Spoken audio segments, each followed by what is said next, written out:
हमारा आज का टॉपिक है ऑब्जेक्टिव्स ऑफ ऑर्गेनाइजेशनल साइकोलॉजी। देखो आज की वीडियो में हम क्या करेंगे। देखो सबसे पहले तो क्या हमारा जो अप्लाइड साइकोलॉजी है ना, वो वाली सीरीज चल रही है अपनी, उसमें सेकंड चैप्टर है ऑर्गेनाइजेशनल या फिर इंडस्ट्रियल साइकोलॉजी।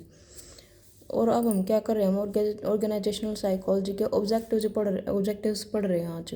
तो सबसे पहले कौन सा ऑब्जेक्टिव है, इसमें सबसे पहले है एस्टेब्लिशमेंट ऑब्जेक्टिव। किसी भी चीज़ को, किसी भी ऑर्गेनाइजेशन को चलाने के लिए सबसे पहले क्या करना पड़ता है, एस्टेब्लिश करनी पड़ती है कोई भी चीज़।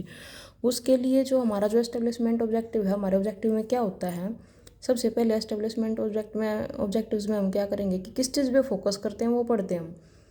एस्टेब्लिशमेंट में हम किस चीज़ पे फोकस करते हैं, जो हमारा ऑर्गेनाइजेशन बनाना है हमें, उसके स्ट्रक्चर पे, उसकी power, authority, leadership, culture, environment और डिसीजन प्रोसेस। देखो सबसे पहले तो हमें स्ट्रक्चर बनाना पड़ेगा, किसको हमें कितनी पावर देनी है, अथॉरिटी बनानी पड़ेगी, लीडर बनाने पड़ेंगे, ताकि हम कोई भी टीम जब बनाते हैं तो उसको लीड करने के लिए लीडर की भी तो ज़रूरत पड़ती है ना। तो उस लीडर में भी तो कुछ लीडरशिप की क्वालिटी होनी चाहिए। तो हमारा जो ऑर्गेनाइजेशन हम बनाने वाले हैं उसका कल्चर कैसा है, एनवायरनमेंट कैसा बनाना चाहते हैं हम, डिसीजन लेने की जो पावर है, प्रोसेस है, वो क्या रहेगा। कि मतलब ये होता है ना कि जैसे डिसीजन अकेले कोई एक इंडिविजुअल तो ले नहीं सकता, ऑर्गेनाइजेशन है तो यानी कि सबका व्यू पॉइंट पूछा जाएगा, उसके बाद ही क्या करेंगे हम, कोई डिसीजन लेंगे। और इसमें स्टडी किस चीज़ की जाती है, जो ऑर्गेनाइजेशनल कैरेक्टरिस्टिक्स होती है ना, उनकी स्टडी की जाती है। और उसके बाद क्या किया जाता है, जो भी हमारे ऑर्गेनाइजेशनल कैरेक्टरिस्टिक्स होंगी ना, उनको टेस्ट किया जाएगा कि वो वैलिड हैं या नहीं हैं। उसके बाद हमने एस्टेब्लिशमेंट तो कर ली, अब क्या करेंगे हम, मेजरमेंट ऑब्जेक्टिव्स। सेकंड पॉइंट क्या हमारा, मेजरमेंट ऑब्जेक्टिव्स। जब हमने डिज़ाइनिंग कर ली, यानी एक तरीके से हमने पहले भी सारी चीज़ों को डिज़ाइन किया, डिज़ाइन करने के बाद मेन चीज़ क्या होती है, प्लानिंग। सिर्फ डिज़ाइन करने से थोड़ा ना हमारा ऑर्गेनाइजेशन चलेगा या बनेगा, उसके लिए हमें प्लानिंग की भी बहुत ज़रूरत पड़ेगी। तो जो ऑर्गेनाइजेशनल साइकोलॉजिस्ट होते हैं वो क्या काम करते हैं, जो जॉब है और जो वर्कर हैं, जॉब के लिए हमें वर्कर्स की तो ज़रूरत पड़ेगी ना काम करने के लिए।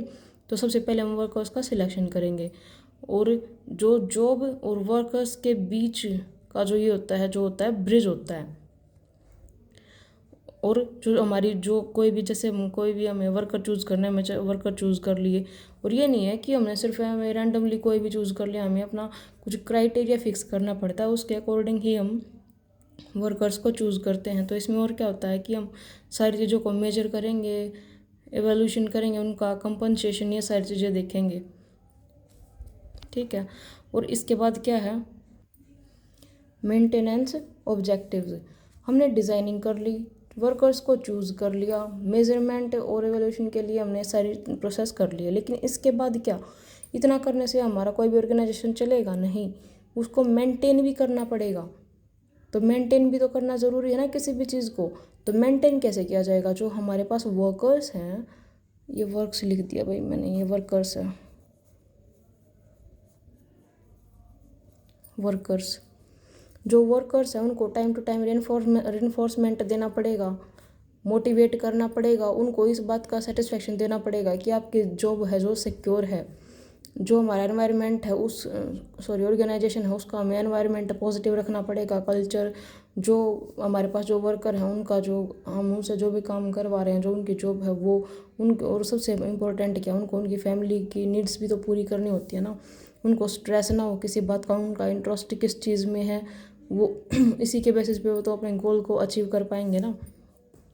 और इसमें और क्या है कि ऑर्गेनाइजेशनल डायग्नोसिस, मान लो ये सारी चीज़ें वर्कर्स के लिए बहुत इंपॉर्टेंट है। जब मेंटेन करने के लिए, किसी भी ऑर्गेनाइजेशन को मेंटेन करने के लिए वर्कर्स के बारे में सबसे पहले अच्छे से पता होना चाहिए, टाइम टू टाइम उन्हें एनफोर्समेंट देना चाहिए, मोटिवेट करना चाहिए, और जो जॉब है उन जॉब सेटिस्फेक्शन उनकी बहुत ज़रूरी होती है। उसके बाद क्या, ये इन चीज़ों में अगर कोई भी प्रॉब्लम है तो क्या होगा, जो ऑर्गेनाइजेशनल डायग्नोसिस होगा, और इसमें क्या होगा, जो भी प्रॉब्लम होगी उनको फाइंड किया जाएगा और उनका सॉल्यूशन निकाला जाएगा। लास्ट क्या है इसमें, ग्रोथ एंड डेवलपमेंट ऑब्जेक्टिव्स। देखो डिज़ाइन कर लिया हमने, वर्कर्स चूज़ कर लिए, मेजरमेंट कर ली, मेंटेनेंस कर ली, लेकिन मेंटेन करने के साथ साथ क्या, उसको उसकी जो हमारा ऑर्गेनाइजेशन है उसकी ग्रोथ कर और डेवलपमेंट भी तो बहुत ज़रूरी है ना। तो ग्रोथ और डेवलपमेंट में सबसे इम्पोर्टेंट जो टॉपिक होता है वो क्या होता है, बिलीफ एंड कोऑपरेशन। वर्कर्स होते हैं ऑर्गेनाइजेशन में वर्कर नहीं होता, वर्कर्स होते हैं, तो उनका बिलीफ सिस्टम भी होना चाहिए और उनको आपस में कोऑपरेट करना भी आना चाहिए। कोई भी इंडिविजुअल है उसकी वैल्यूज़ होती हैं, बिलीफ सिस्टम होता है, वो बहुत स्ट्रॉन्ग होना चाहिए। उसी के अगर स्ट्रॉन्ग होगा तो ही क्या करेंगे हम, हमारा जो जो अभी हमारे ऑर्गेनाइजेशनल ऑब्जेक्टिव्स हैं, प्राइमरी ऑब्जेक्टिव्स हैं, तभी हम उनको अचीव कर पाएंगे। तो मेन बात क्या है ध्यान रखने की कि सबसे पहले क्या करते हैं, डिज़ाइनिंग करते हैं, उसके बाद वर्कर्स को चूज़ करते हैं, मेजरमेंट और एवोल्यूशन करते हैं, मेंटेनेंस करते हैं, और क्या करते हैं फिर ग्रोथ और डेवलपमेंट। आज के लिए सिर्फ इतना ही। ये यूनिटी कंप्लीट, मतलब ये ऑर्गेनाइजेशनल साइकोलॉजी वाला जो आपका चैप्टर है ये कंप्लीट हो गया है, इसमें और कुछ बचता नहीं है। और अगर आपकी यूनिवर्सिटी, स्कूल, कॉलेज की मतलब किसी भी चीज़ में आपको ये लगता है कि कोई टॉपिक रह गया ऑर्गेनाइजेशनल साइकोलॉजी से रिलेटेड, तो बता दो, उसकी वीडियो मैं बना दूँगी। और ये जो हम पढ़ते हैं ना, इनकी जो PDF मिलेगी आपको, वो मैं नीचे इसमें डिस्क्रिप्शन में पिन भी, मतलब ये PDF भी लगा दूँगी, और मैं साथ के साथ है ना इसको टेलीग्राम पे भी डाल दूँगी। टेलीग्राम का लिंक कहाँ मिलेगा आपको, मेरे चैनल के डिस्क्रिप्शन में। आज के लिए सिर्फ इतना ही। Thank you.